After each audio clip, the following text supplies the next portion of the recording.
የከበረ ሰላምታችን በመላው ዓለም ሆናችሁ ቃል ስፖርት ዩቲዩብ ቻናላችንን ለምትከታተሉ ውድ አድማጮቻችን ሁሉ ድረስ ብለናል። ከእናንተ ከሆነው ቃል ስፖርት ዩቲዩብ ቻናል የዚህ ሰዓት ስፖርታዊ ጥንቅሮች በቅደም ተከተል እያደረስናችሁ ቆይታ የምናደርግ ይሆናል። እስከ ፕሮግራማችን ፍጻሜ ዛሬም ቆዩን። ላይክ፣ ሰብስክራይብ፣ ሼር ማድረግ እንዳይረሳ። በሐሳብ መስጫ ሳጥናችን ላይ ምሽታችሁ እንዴት ነበር? ዛሬስ ምን እንጠብቅ? በምደገፏቸው ክለቦች ዙሪያ አሊያም በወቅታዊ ዝውውር ጉዳዮች እንዲሁም ምልከታዎቻችሁ ልታጋሩን ትችላላችሁ። እኛ አስቀድመን የአገር ቤት ጉዳዮችን በቃል ስፖርት ዩቲዩብ ቻናል በቅደም ተከተል እናደርሳችኋለን። የዓለም ዋንጫ ቀጥሏል። ያልተጠበቁ ሀገራት እየወደቁ ያልተጠበቁ ሀገራት እያለፉ ከነ አነጋጋሪነቱ ቀጥሏል። ለየት ያለው የዓለም ዋንጫ በግብ ጠባቂዎችም ዘንድ አስደናቂ ነው። ውድ ቤተሰቦቻችን ከዓለም ዋንጫ በተጨማሪም ባጫጭር ስፖርታዊ መረጃዎቻችን የባርሴሎናን ወቅታዊ የዝውውር ጉዳዮች ልናደርሳችሁ ወደናል። በስፋት መረጃው እናጋራችኋለን። ከሪያል ማድሪድም ጋር የተያዘ የዝውውር መረጃ ይዘናል። በቃል ስፖርት ዩቲዩብ ቻናል ስትቆዩ ትከታተሉታላችሁ። በተወዳጁ የእንግሊዝ ፕሪሚየር ሊግ የመረጃ ሰዓታችን የዝውውር መስኮቱን ወቅታዊ እንቅስቃሴ እናነሳለን። በርከት ያሉ አጫጭር ስፖርታዊ መረጃዎች በዝውውር መስኮቱ ተይዘዋል። ቢግ ሲክስ ሁሉም ክለቦች መረጃ ተይዘዋል። በዝውውር ላይ ነው ትኩረት የምናደርገው። ከቶትናም ጀምሮ ማንቸስተር ሲቲው ተጫዋቹ ምን ገጠመው፣ አዲሱ ሰው ማናቸው፣ ስለ ዝውውርና የሲቲ ዝውውር ለፕሪሚየር ሊጉ አንዳች ጣጣ ሊኖረው ይችላል እያለ ነው ዘ ቴሌግራፍ። በቼልሲ የመረጃ ሰዓታችን ድርድሩ ስለቀጠለ አንድ ዝውውር እንነግራችኋለን። ወትሮም ቼልሲ እጁ የለበትም ተብሏል። የስካይ ስፖርት ዘገባ ነው። በአንድ ጉዳይ ላይ በቃል ስፖርት ዩቲዩብ ቻናል መረጃው በስፋት ለሰሜዎቹ ለክለቦች ዓለም ሻምፒዮኖቹ የሚደርስ ይሆናል። የሊቨርፑል ተጫዋች ሩጫውን በዓለም ዋንጫ ጨርሷል። ወደ ሊቨርፑል ይመለሳል። እንዴት ያለ ጊዜ እንዳሳለፈ እንነግራችኋለን። ወቅታዊ ዝውውር ጉዳይ ከሊቨርፑል ተሰናባች ሊቨርፑል ሊያመጣ ስላሰበው ተጫዋች ከሻጭ ክለብ የተነገረ ለየት ያለ ጥንቅር በመረጃችን ተይዟል።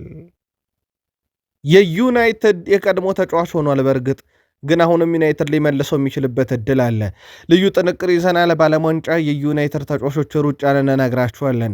የዩናይትድ የዝውውር መስኮት ላይ ያልተጠበቁ ዝውውሮችን ልንሰማ እንችላለን። የቤን ጃኮብስን መረጃ እናነሳለን። ከማንቸስተር ሲቲም ተጫዋች ሊያስኮበልሉ ከጫፍ ደርሰዋል። ለመሆኑ ዩናይትድ የትኞቹን የሚለውን እነግራችኋለን። የአማካይ ስፍራ ተጫዋች ምርጫው ዩናይትድ ነው እየተባለ ነው። በዝውውር ጉዳይ ዩናይትድን በስፋት እንመለከታለን። የአርሰናሉ ኮከብም አንዱ ሩጫውን ሲጨርስ ሁለቱ በጣም ድንቅ ምሽት አሳልፈዋል። እነኚህን ተጫዋቾች ለየት ባለ መንገድ ስናነሳ ወደ አርሰናል ሊመጣ ይችላል የተባለን አንድ ተጫዋችም የተመለከተ በጣም ልዩ ጥንቅር አሰናድተናል። የአርሰናልን ዝውውር ግን በስፋት ነው የምናነሳው። ውድ የቃል ስፖርት ዩቲዩብ ቻናል የአርሰናል ቤተሰቦቻችን አጫጭር ስፖርታዊ መረጃዎቻችን የቡድኑን የልብ ትርታ ቡካዮ ሳካንም ይመለከታል። እስከ ፕሮግራማችን ፍጻሜ ከቆያችሁ እነኝና ሌሎች ስፖርታዊ ጥንቅሮችን ትከታተላላችሁ። ላይክ፣ ሰብስክራይብ፣ ሼር ማድረግ እንዳይረሳ። ምሽታችሁ እንዴት አለፈ? ዛሬስ ምን ጠብቅ? ቃል ነኝ መረጃውን የማካፍላችሁ። ላይክ እያደረጋችሁ አብራችሁን ቆዩን። በአገር ቤት እንጀምር። የኢትዮጵያ ብሔራዊ ቡድን ታሪካዊ አማካይ መስዑድ መሐመድ በይፋ ጫማውን መስቀሉን አስታውቋል። መስዑድ መሐመድ በኢትዮጵያ ፕሪሚየር ሊግ፣ በኢትዮ ኤሌክትሪክ፣ በኢትዮጵያ ቡና፣ ጅማ አባጀፋር፣ አዳማ ከተማ፣ ሰበታ ከተማና ድሬዳዋ ከተማ መጫወት የቻለ ነው። መስዑድ መሐመድ ያለፉትን ዓመታት በድሬዳዋ ከተማ እግር ኳስ ክለብ በመጫወት ላይ ይገኝ ነበረ። ድሬዳዋ እግር ኳስ ክለብ በዚህ ውድድር ዓመት ከኢትዮጵያ ፕሪሚየር ሊግ ከተሰናበቱና ከተረጋገጠላቸው 3 ክለቦች አንዱ እንደሆነ ይታወቃል። በዛ ቡድን ውስጥ ሲጫወት ነበረ። ኢትዮጵያ በአሰልጣኙ ውበቱ አባተ እየተመራች ለአፍሪካ ዋንጫ ስታልፍ መስዑድ መሐመድ የቡድኑ አባል እንደነበረ የሚዘነጋ አይደለም። መስዑድ መሐመድ በብሔራዊ ቡድንና በክለብ ደረጃ ያገዙትን ሁሉ ሲያመሰግን እግር ኳስ የሰጠኝን ክብር፣ ፍቅርና ትምህርት ለዘላለም እይዘዋለው፣ አስተምረዋለውም ሲል ተደምጧል። ይህ ዓለም ዋንጫ አነጋጋሪነቱ ሲቀጥል የጀርመን ስንብት ደግሞ ሌላኛው በጣም ትልቁ አነጋጋሪ ጉዳይ ነው። ጀርመን በፓራጓይ ተሸንፋ ከዓለም ዋንጫ ውጭ ሆናለች። በ32ቱ በጨዋታው በመደበኛና በጭማሪው ደቂቃ 1-1 ነው ጨዋታ የተጠናቀቀው። ኤንሴሶ አስቀድሞ ፓራጓይን 42ኛው ደቂቃ ላይ መሪ ያደረገ። ከረፍት በኋላ ከሃቨርዝ ጀርመንን አቻ አድርጎ ጨዋታው 90 ደቂቃ ተጠናቀቀ። በጭማሪ ደቂቃም ጨዋታው 0-0 መጠናቀቁን ተከትሎ ወደ መለያ ምት ነበር ያቀናው። በመለያ ምቱ ሰዓት ታዲያ ጀርመኖች 3 ስተዋል። ፓራጓይ 2 ብቻ ነው የሰጡት፣ 4-3 አሸንፈዋል። በጀርመን ብሔራዊ ቡድን በኩል ከሃቨርዝ፣ ጆናታን ታና ኒክ ቮልስሜድ በፍጹም ቅጣት ምት በኩል ያመከኑ ተጫዋቾች ናቸው። ጀርመን 2014 የዓለም ዋንጫ ሻምፒዮን ነበረች። ውድ ቤተሰቦቻችን እንዳትረሱ። ከዛ በኋላ 2018 የዓለም ዋንጫ ላይ ከምድብ ወደቀች። 2022 የዓለም ዋንጫ ከምድብ ወደቀች። አሁን ከምድብ 10 ግብ ካስቆጠሩ 3 ቡድኖች ቀዳሚ ሆና ወደ 32 ጥሎ ማለፍ ብትገባም ተሰናበተች። ጀርመን ዋንጫ እየበልታ በ3 ተከታታይ የውድድር መድረክ ላይ 16 ውስጥ መቀላቀል ያልቻለች በታሪክ የመጀመሪያዋ ቡድን ናት ጀርመን። ያ ብቻ አይደለም፣ ጀርመን ባለፉት 10 ተከታታይ ጨዋታ ግብ ተቆጥሮባታል። 2014 የዓለም ዋንጫ ከበላችበት የመድረክ ውጪ ክሊንሼት ያላትም ያኔም አርጀንቲናን በማሪዮ ጎትሰ ግብ 1-0 ድል ስታደርግ ነው። የጀርመን እግር ኳስ አንዳች አብዮት እንደሚፈልግ ግን ምንም ጥያቄ የለውም። የደቡብ አሜሪካ ሀገራት ግን የአውሮፓ ሀገራት ላይ ብልጫ እየወሰዱ ነው። ፓራጓይ ቱርክን 1-0፣ አርጀንቲና ኦስትሪያን 2-0፣ ብራዚል ስኮትላንድ 3-0፣ ኤኳዶር ጀርመንን 2-1፣ ስፔን እና ኡራጋይ ሲጫወቱም በእርግጥ ያኛው ጨዋታ በስፔን አሸናፊነት ተጠናቋል። ኮሎምቢያ ከፖርቱጋል 0-0 ትላንት ፓራጓይ ጀርመንን አስወግዳታለች። እንደ አጠቃላይ 7 ጨዋታ 5ቱን የደቡብ አሜሪካ ሀገራት ብልጫ ወስደውበታል። አሰልጣኙን ማንሳት ይኖርብናል። ጉስታቮ አልፋሮ በማጣሪያ ጨዋታ አርጀንቲናና ብራዚልን ድል አድርገዋል። ትናንትና ጀርመንን ከዓለም ዋንጫ ውጭ አድርገዋታል። እሳቸው የመጀመሪያ አሰልጣኝ ሲሆኑ በዓለም ዋንጫ ፍጹም ቅጣት ምት ጀርመንን ያሸነፉም፣ ይሄም ሌላ ታሪክ እንዲጽፉ አድርጓቸዋል። ፍጹም የተለየ ምሽት ነበረ ለእሳቸው። ሌላ ሰው እናንሳ። ኦርላንዶ ጄል ከጀርመን ጋር በነበረው ጨዋታ ላይ የፓራጓዩ ግብ ጠባቂ 6 ኳስ አድኗል። 4 ኳስ ከፍጹም ቅጣት ምት ውስጥ የተመታበት ነው። 1 ኳስ በእጆቹ ገፍቶ እንዲወጣ አድርጓል። 3 የአየር ላይ ኳሶችን ከግቡ እንዲያልፉ አድርጓል። 2 የመለያ ምቶችን አድኗል። ድንቅ ምሽት ነበረ። በእርግጥ ኦርላንዶ ሄሊ የጨዋታው ኮከብ ሲባል የዚህ ዓለም ዋንጫ ክስተት ግብ ጠባቂ እየሆነ ነው። ቮዚኒያ፣ ኤሎሩም፣ ጊል፣ ሱዙኪ ትላንትና በጃፓን በኩል ፓሴ በዲሞክራቲክ ኮንጎ በኩል ፍጹም የተለየ የግብ ጠባቂዎች የዓለም ዋንጫም እያየን እንገኛለን። ለማኑኤል ኖየር ትላንት ሪከርድም የሰበረበት ጓንትም በጀርመን ብሔራዊ ቡድን በኩል በብሔራዊ ቡድን ደረጃ የሰቀለበት ነው። ማኑኤል ኖየር በጀርመን እግር ኳስ ታሪክ በርካታ የዓለም ዋንጫን ጨዋታ የተጫወተ ነው። 23ኛውን ነው ትላንት የተጫወተው። ሜሮስላፍ ክሎሻም 22፣ ላውተር ማቲያስ 22 ተጫውተው እኩል ነበረ እሱ። ትላንትና ግን አንድ ጨዋታ መጫወቱን ተከትሎ በጀርመን እግር ኳስ ታሪክ በርካታ የዓለም ዋንጫ ጨዋታን የተጫወተ ሆኗል። ትላንትና ታዲያ ማኑኤል ኑየር ከብሔራዊ ቡድን ራሱን በይፋ አግልሏል።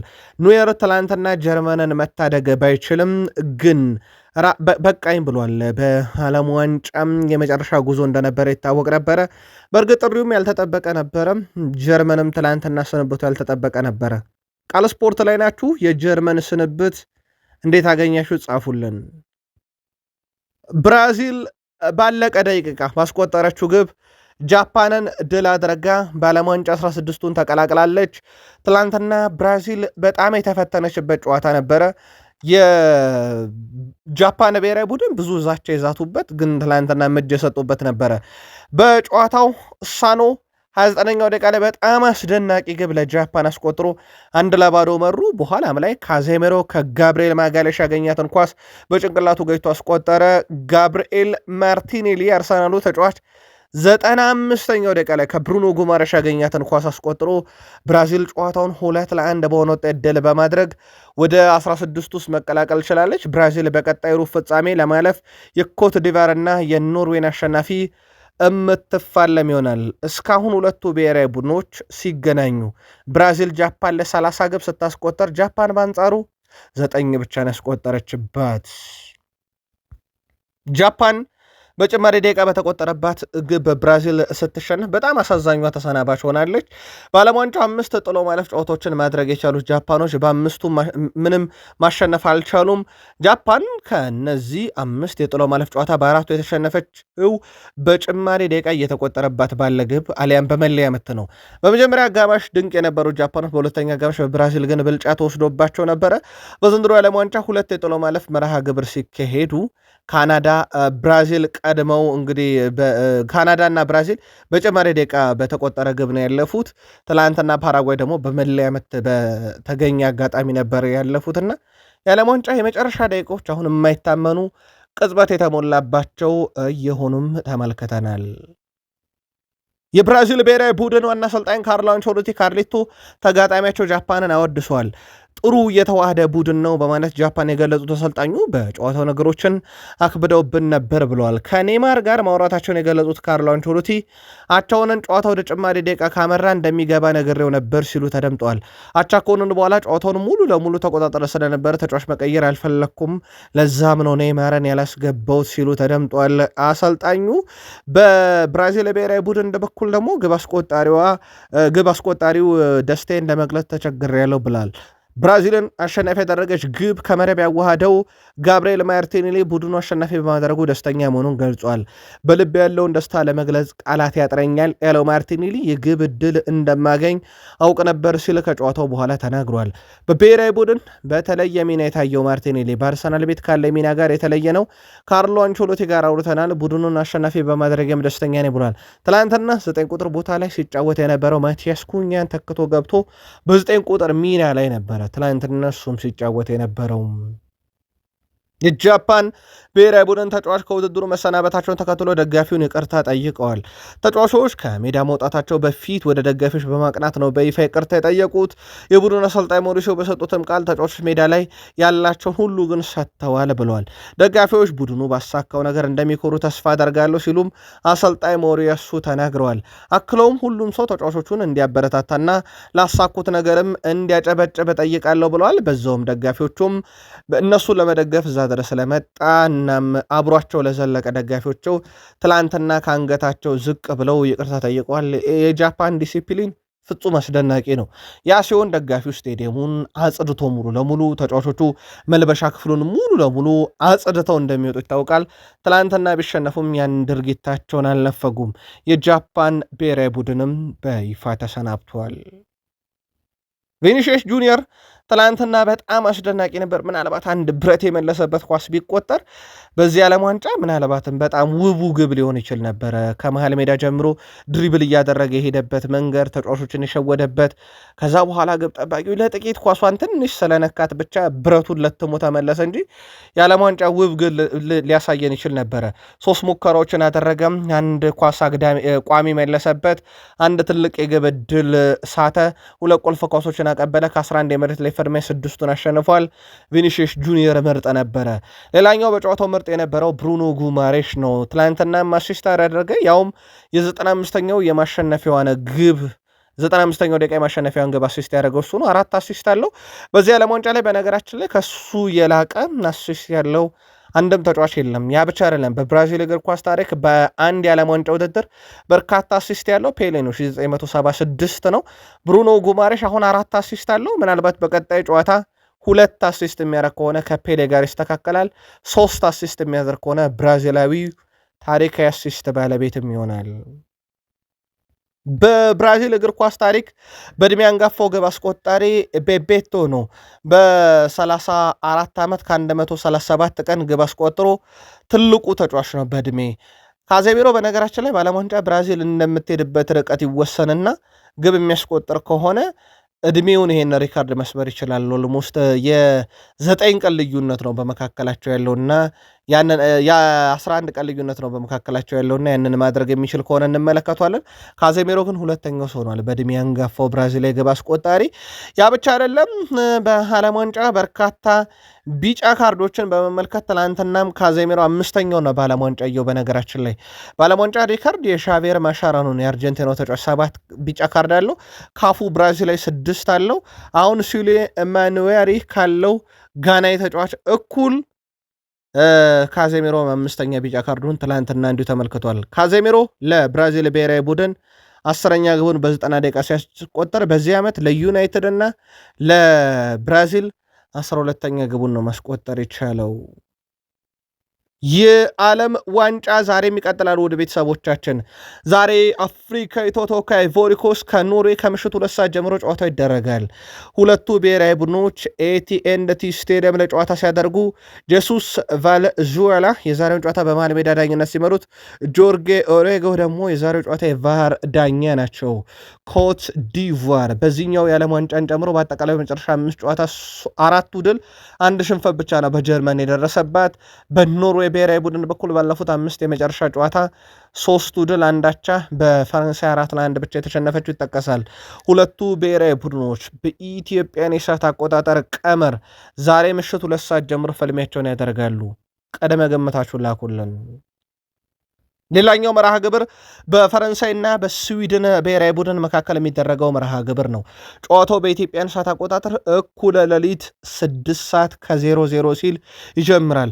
ሁለቱ ብሔራዊ ቡድኖች ውድ ቤተሰቦቻችን ሜት ላይፍ ስቴዲየም ላይ ጨዋታቸውን ያደርጋሉ።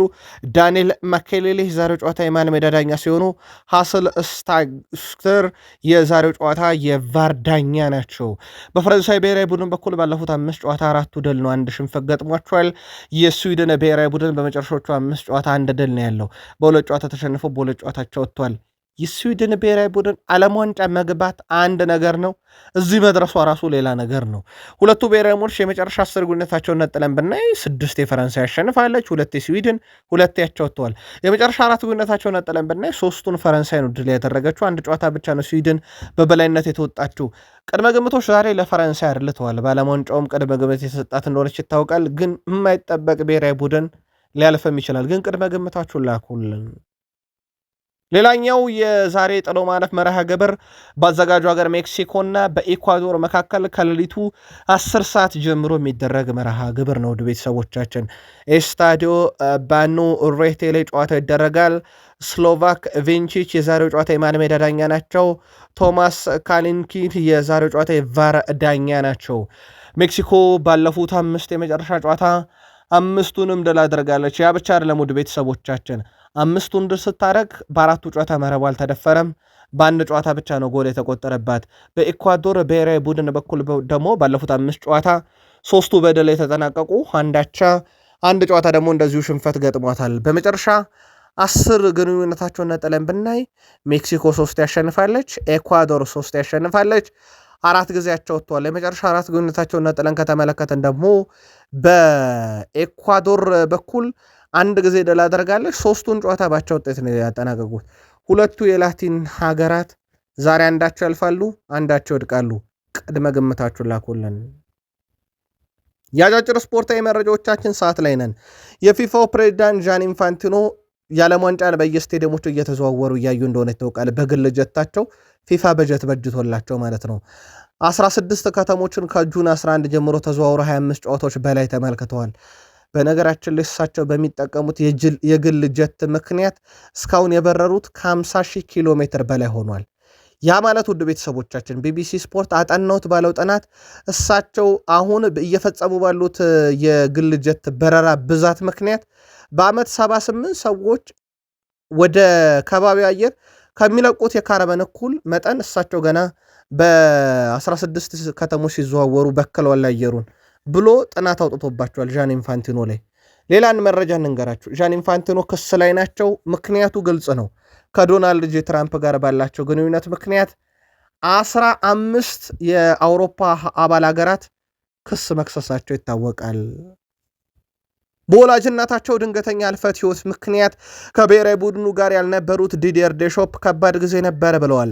አሰልጣኙ ወደ ስራ ገበቴ ተመልሻለሁ ሲሉ ከስዊድን ጋር ላለባቸው ጨዋታ የሞት ሽረት ትግል ይጠብቀናል ብለዋል። የፈረንሳይ ተጫዋቾች ባለፈው ጨዋታ ለሐዘኑ ጥቁር ጨርቅ ለማሰር ጠይቀው ፊፋ ግን አይቻልም ብሎ እንደከለከላቸው ይታወቃል። ዲዲየር ዴሾፕ ስለ ክስተቱ ተጠይቀው ብሔራዊ ቡድኑ ትልቅ ድጋፍ አሳይቶኛል፣ ያ የሚቀይረው ነገር የለም፣ ፊፋ ቢከለክላቸውም ከሐዘኔ ጎን እንዲሆኑ ግን ተጫዋቾቹ በይፋ ከኔ ጎን ነበሩ ብለዋል።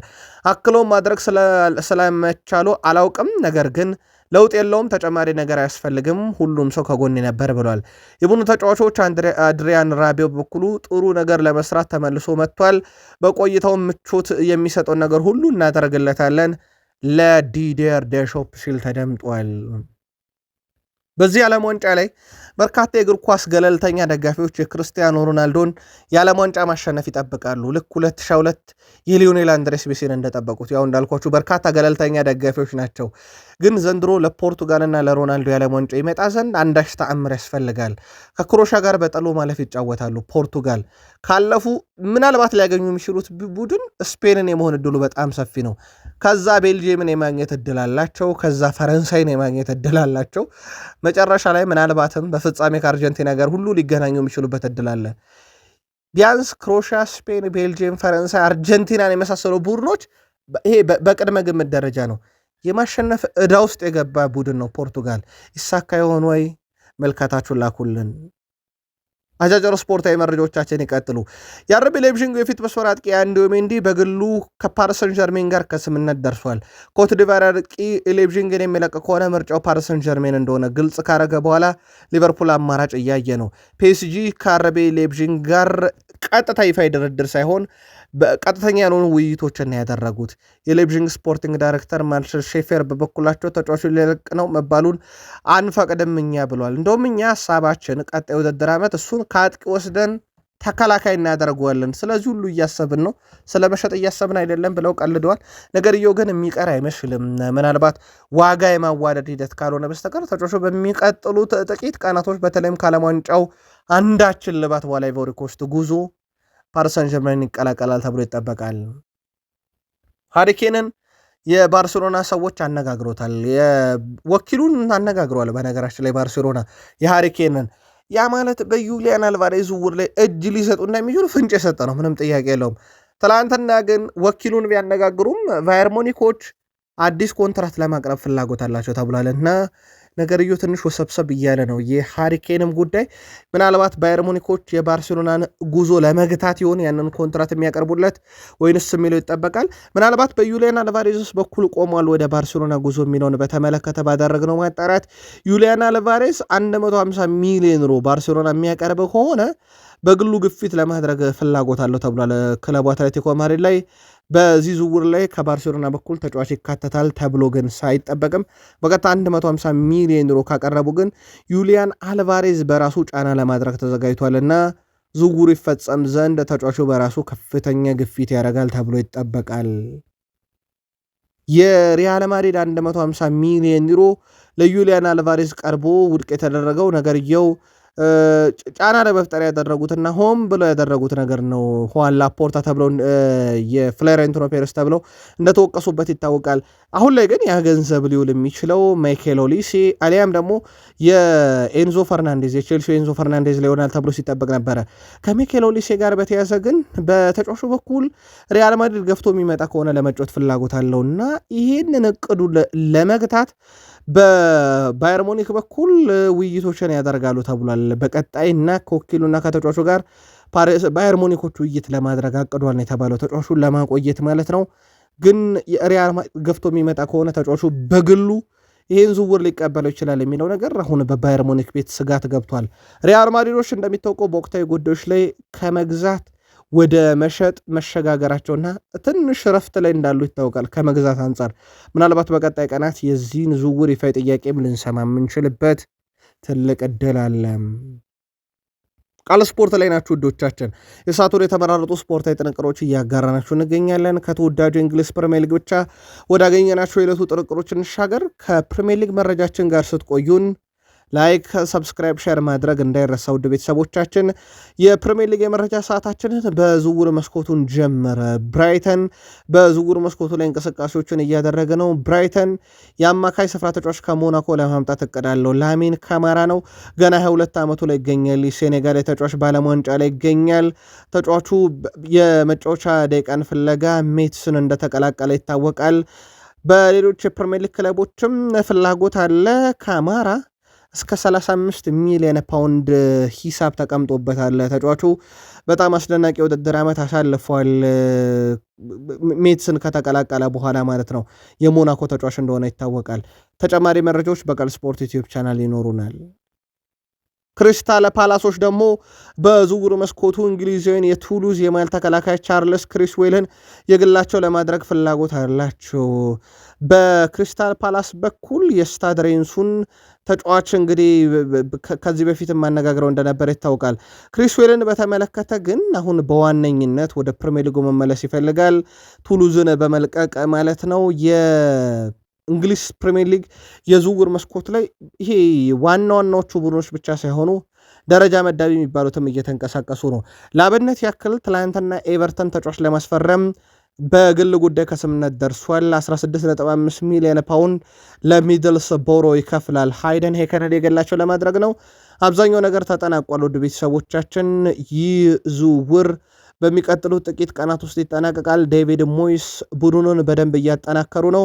ከዚህ ጋር በተያዘ ውድ ቤተሰቦቻችን በማንቸስተር ዩናይትድ በጥብቅ ሲፈለግ እንደነበረ ግን የሚዘነጋ አይደለም።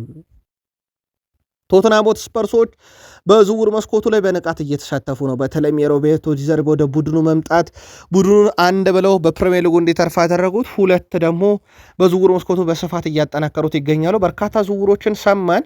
ባለፉት ጥቂት ሳምንታትን በርካታ ዝውውሮችን ፈጽመዋል። ከነፃ ዝውውር እስከ ገንዘብ ክፍያ ጨምሮ ማለት ነው። ቶተንሃም ሆትስፐርሶች አሁን ደግሞ የኮሞን የክንፍ አጥቂ ማርቲን ባትሩያን የገላቸው ለማድረግ ፍላጎት አላቸው። ባየር ሙኒክ እና አስቶን ቪላ አስቀድሞ ስለ ተጫዋቹ መረጃ አሰባስቧል። ክሮሻዊ ነው።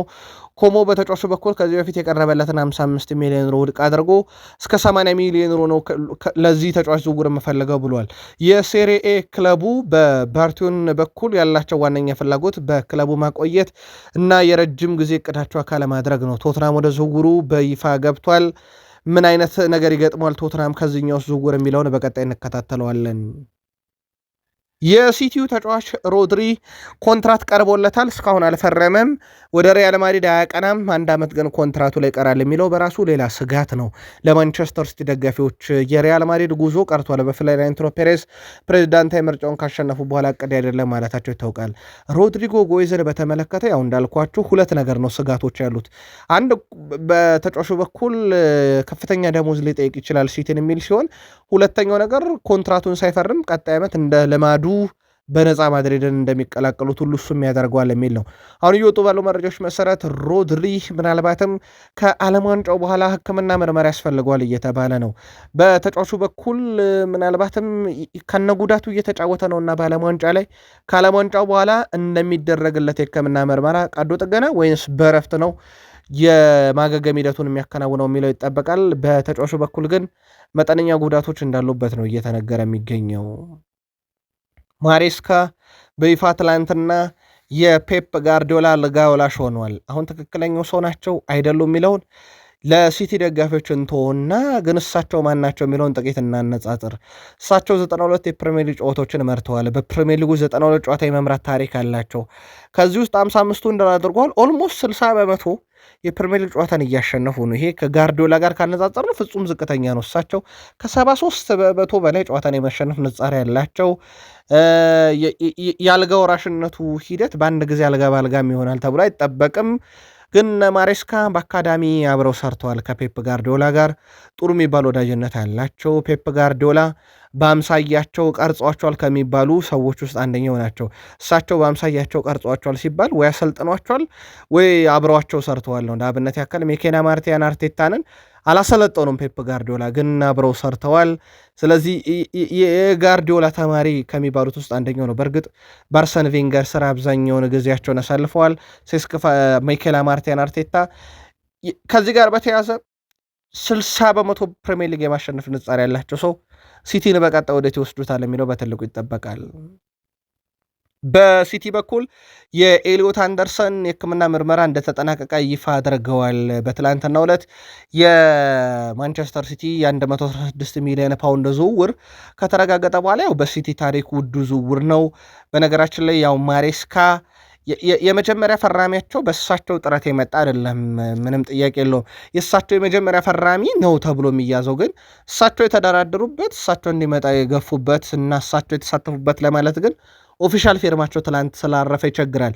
ለማንኛውም የመጀመሪያ ፈራሚያቸው ነው፣ ወጣም ወረደም። የፕሪሚየር ሊግ ክለቦች ግን የዚህ ኤሊዮት አንደርሰን ዝውውር አንዳች ችግር ይፈጥርብናል የሚል ስጋት አላቸው። ዋጋ ያነራል ወይም መጥፎ ልምምድ ይሆናል ለሌሎች የፕሪሚየር ሊግ ክለቦች በሚል ማለት ነው። በእርግጥ ሌሎችም ኤሊዮት አንደርሰን እንዲህ ከተሸጠ ማለታቸው የሚቀር የሆነ መረጃው የዘ ቴሌግራፍ ነው።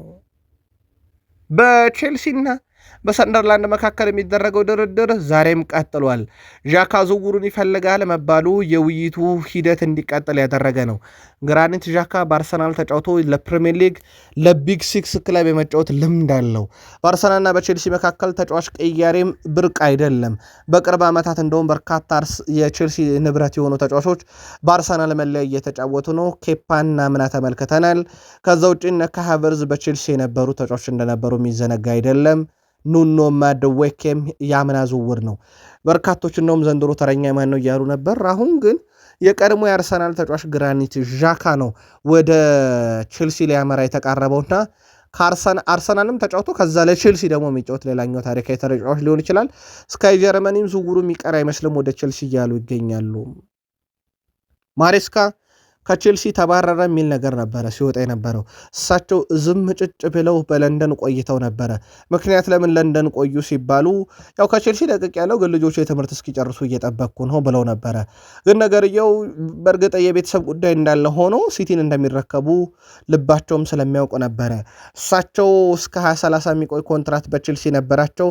ምንም አይነት የውል ማፍረሻም ስምምነት አልነበረም። ታዲያ ሲቲ ጠየቀኝ በሚል ቼልሲን ለመልቀቅ ደብዳቤ ማስገባታቸው በወቅቱ በጣም ያልተጠበቀ ነበረ።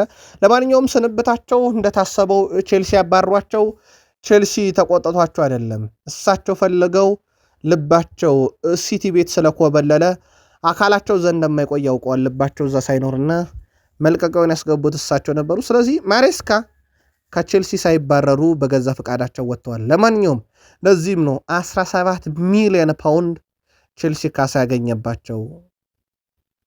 ፍሎሪያን ቬርዝ ጉዞ ከጀርመን ብሔራዊ ቡድን እኩል አብቅቷል። የዓለም ዋንጫው ማለት ነው። ፍሎሪያን ቬርዝ በዓለም ዋንጫው ግን 3 አሲስቶችን አድርጓል። ጥሩ የዓለም ዋንጫን ካሳለፉ የፕሪሚየር ሊግ ተጫዋቾች አንዱ ነው ማለት ግን ማጋነን አይሆንም። ፍሎሪያን ቬርዝ በፕሪሚየር ሊግ 33 ጨዋታን ተጫውቶ ነበረ። 3 አሲስት የነበረው ከሊቨርፑል ጋር። ከጀርመን ጋር ግን በ4 የዓለም ዋንጫ ጨዋታ 3 አሲስቶች አሉት። ከብሔራዊ ቡድን ጋር ሲሆን በጣም ጥሩ ጊዜን ያሳልፋል። ምናልባት በዩሊያን ኔግልስማን ስር ነው ይሄንን ያደረገው። በአርኔ ስሎት ስር ያንን ማድረግ አይችልም የሚለውን በርካታ ሊቨርፑልያን ይስማማሉ። ምክንያቱም የቡድኑ ችግር እሳቸው ናቸው ብለው ስለሚያምኑ ማለት ነው። ፍሎሪያን ቬርዝ ትናንትና ብቻ 109 ደቂቃ እንዲጫወት ፈቅዶለታል። ዩሊያን ኔግልስማን 1 አሲስት ነበረው፣ 4 የግብ ዕድሎችን ፈጥሯል። ወደ 8.4 ሬቲንግ ተሰጥቶታል። ፍሎሪያን ቬርዝ ከሊቨርፑል ጋር ሲሆን ብቻ እየተቸገረ ያለ፣ ከጀርመን ጋር ሲሆን ምርጥ ከሆነ ዩሊያን ኔግልስማን ስር ነው ምርጥ የሆነው። ስለዚህ በቀጣይ በአንድ ኤራ ኦላስ ሊቨርፑል ስር የሚለው በትልቁ ይጠበቃል። የኢንተር ስፖርቲንግ ዳይሬክተር ፔሮ አውስሊዮ ስለ ከርትስ ጆንስ ዝውውር ተጠይቀው ነበረ። ከሊቨርፑል ተጫዋቹ ለመውሰድ ከርትስ ጆንስን እንደምንወደው ፈጽሞ አልክድም። በጣም ከማደንቀው ተጫዋች ነው። ተጨማሪ ነገር ሊሰጡን የሚችሉ ባህሪያትም አሉት። ነገር ግን በእኛ ግምገማና በሊቨርፑል መካከል ጉልህ የሆነ ልዩነት አለ ይላሉ እሳቸው። ሊቨርፑል ፍትሐዊ ዋጋ ነው ብለው የሚያምኑትን የመጠየቅ መብቱ እንዳላቸው ሁሉ እኛ ደግሞ ተስማሚ ነው ወይም ደግሞ ይስማማል ያልነውን አቅርበን እነሱ ደግሞ ያቀረቡንን አይስማማንም የማለት የመወሰን ሙሉ መብት አለን። ሁኔታው ሲታይ በጣም ከባድ ነው ብሏል እና የከርትስ ጆንሰን ዝውውር ለመጨረስ በጣም እንደተቸገሩ ኢንተሮች አረጋግጠዋል። ሊቨርፑል 40 ሚሊዮን ዩሮ ነበር የጠየቀው፣ ኢንተር ያቀረበው 25 ሚሊዮን ዩሮ ነው። የ15 ሚሊዮን ዩሮ ልዩነት አለ። ትልቅ ገንዘብ ነው። ይህን ማጥበብ እንዴት ይቻላል የሚለው እሳቸውን በጣም ከባድ ዝውውር ነው፣ ግን ተጫዋቹን ለማግኘት የተቻለን ሁሉ እንሞክራለን ሲሉ ተደምጠዋል። በሊቨርፑል ዝርዝር ውስጥ አለ አዮ ቦዋዲ 80 ሚሊዮን ዩሮ እስከ 100 ሚሊዮን ዩሮ ይፈለጋል። ይህን መረጃ እስካጠናቀርንበት ሰዓት ድረስ ፈላጊ ሊቨርፑል ብቻ አይደለም። ሲቲ፣ ዩናይትድ፣ አርሰናል፣ ባየር ሙኒክ፣ ሪያል ማድሪድ፣ ፓሪስ ሰን ዠርሜን ይህን ሞሮካዊ ተጫዋች የግላቸው ለማድረግ ፍላጎት አላቸው። ሊል እሱን ለማቆየት ፍላጎት አለው። ምናልባት የሊቨርፑል ይፋዊ ጥያቄ የለም፣ የሌሎችም ይፋዊ ጥያቄ የለም። በአርሰናል በኩል ብቻ አንድ አማራጭ ታቅዷል እየተባለ ነው። ምን የሚለውን በአርሰናል የመረጃ ሰዓት እንመለስበታለን። እንደ አጠቃላይ ግን ሊቨርፑል በዚህ ዓመት ቪክተር ሙኝዝን ብቻ አስፈርሞ ሌሎችን እየፈለገና እያፈላለገ ያለ ነው። የአንዴ ራውላን ሹመት በትልቁ ሰምተናል። የቪክተር ሙኝዝን ዝውውር አጠናቋል። የአንዶ ሜንዲ ነገር አብቅቶለታል። የሊቨርፑል የዝውውር እንቅስቃሴን ግን እንዴት አያችሁት? ሊቨርፑላውያን አጋሩን። ማንቸስተር ዩናይትድ ከካዜሜሮ ጋር ለአንዴና ለመጨረሻ ጊዜ ተለያይቷል። ግን ካዜሜሮ ከኮንትራት ነፃ ነው። ከየትኛውም ክለብ ጋር መደራደር ይችላል፣ ራሱ ዩናይትድ ከፈለገም ጨምሮ። በእርግጥ ኢንተር ማያሚን ለመቀላቀል በቃል ደረጃ ስምምነት እንዳለው ይታወቃል። ከጃፓን ጋር ትላንትና ፍልሚያ ያደርጎ ነበረ። በጨዋታው ላይ የነበረው የእሱ የመፋለም አቅም ግን ፍጹም የተለየ ነው። ለአብነት ያክል ብራዚልን ወደ ጨዋታ የመለሰች ግብ አስቆጠረ። 89 በመቶ ኳስ የማቀበል ስኬት ነበረው። 2 ሙከራ አድርጓል። አንድ ትልቅ ግብ ዕድል አምክኗል። በእርግጥ 91 ኳስ ንክኪ ነበረው። 8 የመከላከል አስተዋጽኦ ነበረው። 4 ኳስ መልሶ ነጥቋል። ብራዚል ከካዜሜሮ ጋር በጣም ድንቅ ናት ማለት ይቻላል። ምንም ጥያቄ የለውም። ከዚህ ጋር በተያዘ ግን 7 ረጃጅም ኳሶችንም በትክክል አቀብሏል። 34 ዓመቱ ነው። ምንም ጥያቄ የለውም። 12 ጎሎችን ዘንድሮ ለዩናይትድ እና ለብራዚል አስቆጥሯል። ኦሪዮል ቹዋሚኒ ነው ሊተካው ይችላል ተብሎ የተያዘው። ስለ ኦሪዮል ቹዋሚኒ ደግሞ ትላንትና ነግረናችኋል በዝርዝር። ኦሪዮል ቹዋሚኒ ማን ነው? ለዩናይትድ ይሆናል አይሆንም? የሚተካውስ ማን ነው? ካዜሜሮን። ከካዜሜሮ አንጻር ምን አይነት ተጫዋች ነው የሚል ዘገባም ሰርተን ከካዜሜሮ አንጻር ካየ ነው ከግብ ብዙ የራቀ ነው ኦሪዮል ቹዋሚኒ፣ ከካርድም ብዙ የራቀ ነው። ካዜሜሮ ደግሞ ብዙ የሚጋፈጥ ብዙ ግብ የሚያስቆጥር ነው። እውነት ትክክለኛ ተተኪ ነው ወይ ብለን ለዩናይትድያን ጥያቄ አቅርበን በርካታ ዩናይትድያን የቃል ስፖርት ዩቲዩብ ቻናል ቤተሰቦችም ካዜሜሮን ለመተካት ኦሪዮል ቹዋሚኒ ላይ ጥርጣሬ ያለን እስኪሉ ድረስ መረጃ አቅርበን ነበረ። ብራዚል ትላንትና ኤደርሰንን በአማካይ ስፍራ ላይ አልተጠቀመችውም። በነገራችን ላይ ኤደርሰን ዝውውር በብራዚል ካምፕ የታገደ ነው። ምክንያቱም የዓለም ዋንጫ ጨዋታ ላይ ያለ አንድም ብራዚላዊ ዝውውር መፈጸም አይችልም። የካርሎ አንቸሎቲ እና የቡድኑ የፌዴሬሽን ውሳኔ ነው። በጥሎ ማለፍ ጨዋታ አንድ ድል ብቻ በመኖሩ እንግዲህ በጣም ውጥረት በበዛው የብራዚልና የጃፓን ጨዋታ ላይ አልተጠቀሙትም። በተጫዋቹ በኩል ግን የአማካኝ ስፍራ ያለው ጥንካሬ ሽግግሩ ምናምን ትላንትና በርካቶች ያስፈልጋል እያሉት ነበር። ኤደርሰን በቀኝ ተመላላሽ ቦታ ላይ ሲጫወትም እንዲሁ ተመልክተ ነው እንደነበረ ግን አይዘነጋም። ትላንትናም ግን በብራዚል ብሔራዊ ቡድን እድል አላገኘም። ከዙር ጋር በተያዘ ቤን ጃኮብስ ዩናይትድ የማቴስ ፈርናንዴዝን ዝውውር ላይ አልወጣም አለ። አንዳች ነገር በጥቂት ቀናቶች ውስጥ ይኖራል፣ ዩናይትድን ጠብቁ እያለ ነው በዚህ ዝውውር ላይ። በእርግጥ ቃል ስፖርት ዩቲዩብ ቻናልም ይህ ሳምንት በዩናይትድ ደጋፊዎች ዘንድ በማቴስ ፈርናንዴዝ አንዳች ነገር የሚሰሙበት ነው ብለን ነበረ። ሌሎች ዝውውሮች ግን አሉ፣ እንመልከታቸው። ማንቸስተር ዩናይትድ ከማንቸስተር ሲቲ 2 በጣም አስደናቂ ተጫዋቾችን ሊያስኮበልን ነው። ዣቬር ፓርከር እና ካሬም ካሲም ይባላሉ። 2 ተጫዋቾች የ16 ዓመት ታዳጊ ሲሆኑ በኢትሃድ ላይ ቆዩ ይችላሉ ተብሏል። ሁለቱም በዩናይትድ አካዳሚ ቀጣይ ጊዜያቸውን ያሳለፉ ዘንድ ዩናይትድ አብዛኛውን ስራ አጠናቋል። ድርድሩ ወደ መጨረሻ ምዕራፍ ላይ ደርሷል። ዩናይትድ ከማንቸስተር ተጫዋች ሊያስፈርም ማለት ነው። ስለ ዝውውሮቹ ተጨማሪ መረጃ በቃል ስፖርት ዩቲዩብ ቻናል ይኖረናል። ፍሌክስ ኒሜቻ በዩናይትድ ዝርዝር ውስጥ የነበረ ግን ደግሞ ኒካስል ዩናይትድ በጣም ሰፊ እንቅስቃሴን ያደረገበት ዝውውር ነበረ። አሁን ለተጫዋቹ ቅርበት ያላቸውን ምንጮች ዋቢ ያደረገው ቲም ቶክ ግን ፍሌክስ ኒሜቻ ራሱን ለኒካስል ዩናይትድ ሳይሆን ለማንቸስተር ዩናይትድ ያዘጋጀ ተጫዋች ብሎታል። እንደ ቲም ቶክ ዘገባ ከሆነ ተጫዋቹ በቀጣይ ውድድር ዓመት በአውሮፓ ሻምፒዮንስ ሊግ እና በማንቸስተር ዩናይትድ የመጫወት ህልም አለው ብሏል። ቦሩሲያ ዶርትመንድ ይህን ጀርመናዊ ተጫዋች ከ120 ሚሊዮን ዩሮ በላይ ለመሸጥ አቅዷል። ይሄ የኤሊዮት አንደርሰን ዝውውር መጥፎ ልምምድ ሲባል እንዲህ አይነት ሂደቶችን ነው። ምክንያቱም እስከ 60 ሚሊዮን ዩሮ ነው ትራንስፈር ማርኬት የገመተው፣ ግን ዶርትመንድ እጥፍ በላይ ገንዘብ ይፈልጋል ለዚህ ዝውውር። ማንቸስተር ዩናይትዶች ተጫዋቹን ቀረብ ሰዎች ቀርበው አነጋግረዋል። ዩናይትዶች ስለ ተጫዋቹ ዝውውር መረጃ አላቸው። ተጫዋቹ ግን ከኒካስል ዩናይትድ ይልቅ ማንቸስተር ዩናይትድን ያስቀድማል ያለው ቲም ቶክ ነው። ዩናይትድ የመደራደር አቅሙን ተጠቅሞስ ይህንን ገንዘብ ያስቀንሳሉ የሚለው ማንቸስተር ዩናይትድ በይፋ ጥያቄ የሚያቀርብ ሲሆን ደግሞ የምንመለከት ይሆናል። ከማንቸስተር ዩናይትድ ዝውውር ጋር በተያያዘ ምናልባት ዩናይትድ ሜሰን ማውንትን ሊሸጡ ይችላል የሚለው መረጃ ግን የወጣው አሁን አይደለም። ውድ ቤተሰቦቻችን ገና ከጥር ጀምሮ ሲናፈስ የነበረ መረጃ ነው። በተጫዋቹ ደስተኛ አይደሉም የማንቸስተር ዩናይትድ ኃላፊዎች። በተለይም እነ ኦማር ቤራዳ፣ እነ ጄሰን ዊልኮክስ፣ እነ ክሪስቶፈር ቪቪየል ደስተኛ ያልሆኑት በተጫዋቹ ብቃት አይደለም፣ ለዩናይትድ አገልግሎት አይሰጥም በሚል ሊሸጡት ይችላሉ የሚለው መረጃ የቆየም የሰነበተም ነው። ከሰሞኑ ደግሞ ከኤሲ ሚላን ጋር ነበረ ስሙ ተያይዞ የነበረው። ይህን መረጃ እስካጠናቀርንበት ሰዓት ድረስ ዴይሊ ሜል አንድ መጨረሻ ላይ ይዞት የወጣው ጥንቅር ተጫዋቹ በኦልድ ትራፎርድ ሊቆይ የሚችልበት እድል አለ። ዩናይትድ በይፋ ለገበያ አላቀረበውም፣ ግን ዩናይትድ የሚቀርብለት ገንዘብ ካለ ግን አንዳች ነገር ሊፈጠር ይችላል። ምናልባት የማኑኤል ኡጋርቴ መጎዳት አንዳች እሱን እንዲቆይ የሚያደርግ እድል ካልተፈጠረ በስተቀር ዩናይትድ ግን እንደሚቀርብለት ገንዘብ ሊወስነው ይችላል። የዴሊ ሜል ዘገባ ነው። የአርሰናል ተጫዋቾች በዓለም ዋንጫ ፍጹም የተለየ ጊዜን እያሳለፉ ነው። ካይ ሃቨርትዝ ትላንትና ለሀገሩ ግብ አስቆጥሮ ለሀገሩ ፍጹም ቅጣት ምትስቶ ወደ አርሰናል ቢመለስም በጨዋታው ግን ድንቅ ነበረ። 7.8 ሬቲንግ አግኝቷል። ወደ ጨዋታ ሪትምም እንድትመለስ ጀርመን ያረገች ግብ ያስቆጠረው እሱ ነበረ። ግን ትላንትና ከተሳቱት ፍጹም ቅጣት ምት አንዱ እሱ ነበረ። ከዛ ውጭ በአርሰናል በኩል ጋብሪኤል ማርቲኔሊ ትላንትና 95ኛ ደቂቃ የማሸነፊያ ግብ ያስቆጠረ 7.4 የተሰጠው አርሰናላዊ ነው። ሌላ አርሰናላዊ ለሀገሩ ትላንትና ማጋሌሽ ነው 8.4 ሬቲንግ የተሰጠው። ከመከላከል እስከ ማጥቃት ምናልባት ማጋሌሽ በግንባሩ ግብ ያስቆጥር ብዙም ሊያስደንቅ ይችላል። አርሰናል ቤት ተለምዷል።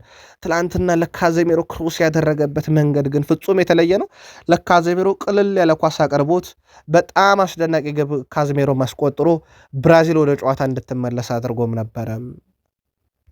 በትላንትናው ዕለት ምናልባት ከነበራቸው እንቅስቃሴ አንጻር ጋብሪኤል ማርቲኔሊ ከጃፓን ጋር አንድ ጎል ሲያስቆጥር በሁለት ሙከራ ነው።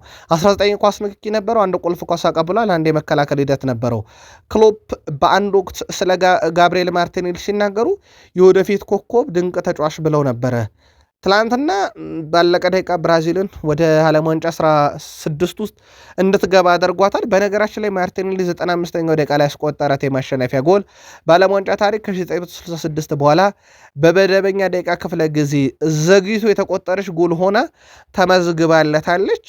የተጫዋቹ ብቃት በአርሰናል ደጋፊዎች ዘንድ አንዳች ጥርጣሬ እንዳለበት፣ ለገበያ ሊቀርብ እንደሚችል፣ አርሰናልም ገዢ ከመጣ ሊደራደር እንደሚችል እየተዘገበበት ያለ ነው። ምናልባት በአንድ ጨዋታ ብቻ ተጫዋች አይገመገምም። የጋብሪኤል ማርቲኔሊ በአርሰናል መቆየትን ግን ብዙ አርሰናል ላይ የሚደግፉት አይደለም። ይልቁንስ በዛ ቦታ ላይ በጣም ጥራት ያለው ተጫዋችን እንደሚፈልጉበት ይታወቃል። ሌላው ማጋሌሽ ነው። ትላንት ፍጹም አስደናቂውን ማጋሌሽ አይተናል። ከመከላከል ቡድኑን ማጥቃት ላይ እስከማገዝ አሲስት እስከማድረግ አንድ አሲስት ነበረው። 4 የመከላከል እንቅስቃሴ፣ 2 ኳስ አቋረጠ፣ 2 ኳሶችን ከግብ ክልል አራቀ፣ 3 ኳስ መልሶ ነጠቀ፣ ከ5 የመሬት ላይ ፍልሚያ 3ቱን ድል አድርጓል። በጣም የተለየ ምሽት ማጋሌሽ አሳልፏል። ምናልባት 8.4 ምን የተሰጠው ትልቅ ሬቲንግ ነው። የአርሰናል ደጋፊዎች ጨዋታው ለኢትዮጵያን ምቹ ሰዓት 2 ሰዓት ላይ ነበረ ስለሆነ ብዙ አርሰናልን አይተውታል ብለን እናስባለን። ምልከታችሁን ላኩልን በዚህ ተጫዋች ዙሪያ። ሌላው ግን በአርሰናል በኩል ልናነሳ የወደድነው ትላንት ብራዚላዊ ብሩኖ ጉማሬሽ በጨዋታው ድንቅ ነበረ። የአርሰናል ኢላማ ነው። አንድ አሲስት ነበረው። አንድ ትልቅ የግብ ዕድል ፈጥሯል። 4 ቁልፍ ኳሶችን አቀብሏል። 69 ኳስ ንክኪ፣ 4 የመከላከል እንቅስቃሴ፣ ከ3 የመሬት ላይ ፍልሚያ 3ቱንም ያሸነፈ ነው። በዘንድሮ የውድድር ዓመት በጣም ድንቅ ነው ጉማሬሽ። በነገራችን ላይ ተጫዋቹን አርሰናል ለማምጣት አሁንም ፍላጎት አለው። ተጫዋቹም አርሰናል ለመቀላቀል ፍላጎት አለው። በተለይም ኒውካስል ዩናይትድ ሻምፒዮንስ ሊግ ያለመጫወቱ ለአርሰናል ዝውውሩን አንዳች እድል ይሰጠዋል። መረጃው የስካይ ስፖርት ነው። አርሰናል በዝውውር መስኮቱ ላይ የሜክሲኮን ጌልቤርቶ ሞራን እየተከታተለ ነው። በዛው የዓለም ዋንጫ ላይ ያዩታል። ዛሬም መለሚያዎች በስቴዲየም ተገኝተው ሜክሲኮ ከኤኳዶር በሚያደርጉት የ32 የጥሎ ማለፍ ጨዋታ ይመለከቱታል ተብሏል። በአርሰናል በኩል የአስቶን ቪላ ነገር ለአርሰናል ከባድ ነው፣ ምንም ጥርጥር የለውም።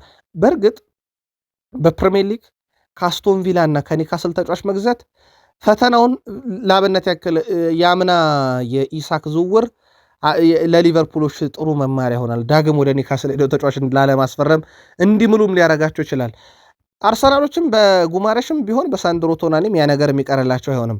አሁን ደግሞ አስቶን ቪላ ከ130 ሚሊዮን ፓውንድ በላይ ለዚህ ዝውውር ይፈልጋሉ ለሞርጋን ሮጀርስ እየተባለ ነው እና የኤሊዮት አንደርሰን ዝውውር መጥፎ ልምምድ ይፈጥራል ሲባል እንዲህ አይነት ነገሮችን ነውና የኤሊዮት አንደርሰን ዝውውርን በተመለከተ ያለው ጫና አሁን አስቶን ቪላ ለአርሰናል ሞርጋን ሮጀርስን ብቻ ሳይሆን ለፈለገ ሁሉ ከ130 ሚሊዮን ፓውንድ በላይ ይፈልጋል። መረጃው የዘ ቴሌግራፍ ነው። አርሰናል አማራጮች አሉት። አሌክስ ስኮትን እየተከታተለ ነው። በነገራችን ላይ በቃል ደረጃ ፍላጎታቸውን ገልጸዋል። በርንማውዞች ለጊዜው መሸጥ እንደማይፈልጉ ከሸጡትም ግን በጣም በተጋነነ ገንዘብ እንደሚሆን ለአርሰናልም ለፈላጊዎቹም ነግረዋል። የአርሰናልና የአሌክስ ስኮት ጉዳይ በነገራችን ላይ ቸል ሊባል የማይባል ጉዳይ ነው ብሎታል ፋብሪዞ ሮማኖ። ከዚህ ጋር በተያያዘ የሊሉን አዮብ ቦዋዲን አርሰናል በግሉ ምን እያደረገ ነው ካላችሁ አርሰናል ዝውውር ውስጥ አለ። መረጃዎችን አሰባስቧል። ሊል ግን አንድ ነገር ፍላጎት አላቸው፣ ተጫዋቹን ማቆየት እዛው። አርሰናል አንድ አካሄድ ሊሄድ ይችላል እየተባለ ነው። ተጫዋቹን ገዝቶ በዛው በሊል በውሰት ማቆየት። በነገራችን ላይ ቀጥታ ካስፈረሙት ክለቦች የሚጠየቁት ገንዘብና አንድ ዓመት እዛው ከተዉት የሚጠየቁት ገንዘብ ባህል ልዩነት እንዳለ ይታወቃል። በቡድን ዜና ኢያን ራይት ሳካን ተውልን እያለ ነው። ምክንያቱም አሁን የምናየው ሳካ ያ እውነተኛው ሳካ አይደለም። ይሄ ምንም የማውቀው ሳካ አይደለም። ሳካ ምርጥ ሲሆን እንዲህ አይደለም። ምርጥ ያለው ነው ረፍታቶ ነው አሳርፉት እያለ ነው። በነገራችን ላይ ሳካ ለእንግሊዝ ብሔራዊ ቡድን በ90 ደቂቃ 1.7 በ106 ደቂቃ 1.6 የግብ አስተዋጽኦ አለው ዘንድሮ በዓለም ዋንጫ ላይ ለእንግሊዝ። ይሄ በትንሽ ደቂቃ በርካታ የግብ አስተዋጽኦ ያለው ነው። በእርግጥ እየተጫወተ አይደለም፣ ጥቂት ደቂቃዎች ተጫውቶ ያደረገው ነገር ነው። ጁድ ቤሊንግሃም፣ ሃሪ ኬን፣ ማርከስ ራሽፎርድ፣ ዴክላን ራይስ ይከተሉት አለ ቡካዮ ሳካን በጥቂት ደቂቃ የግብ አስተዋጽኦ በማበረከት ግን አሁን ማረፍ ያለበት ሰዓት ነው እያለ ነው ኢያን ራይት እና ሳካ ምናልባትም በነገው ጨዋታ ላይ ያሳርፉታል አያሳርፉትም የሚለው ይጠበቃል። እንግሊዝ ነገ ነው ጨዋታውን የምታደርገው ምሽት 1 ሰዓት ሲል የሚጀምር ጨዋታ ነው። ሌላው በዓለም ዋንጫ ግን ጋብሪኤል ማጋሌሽ በብራዚል ብሔራዊ ቡድን በኩል ጃፓንን ሲያሰናብቱ የቀድሞ የቡድን አጋሩን ቶሚያሱን ሲያበረታተው የተመለከትንበት ቅጽበት በአርሰናል በኩል በዓለም ዋንጫውም ያየነው ነበረ። ቃል ስፖርት ላይ ነበራችሁ። ላይክ ስላረጋችሁን አመስግነን፣ ሰብስክራይብ ማድረጋችሁ ለ100 ሰብስክራይበር ጉዟችን አጋር ስለሆናችሁ አመስግነን ያሁኑን አበቃን። ሰናይ ቀን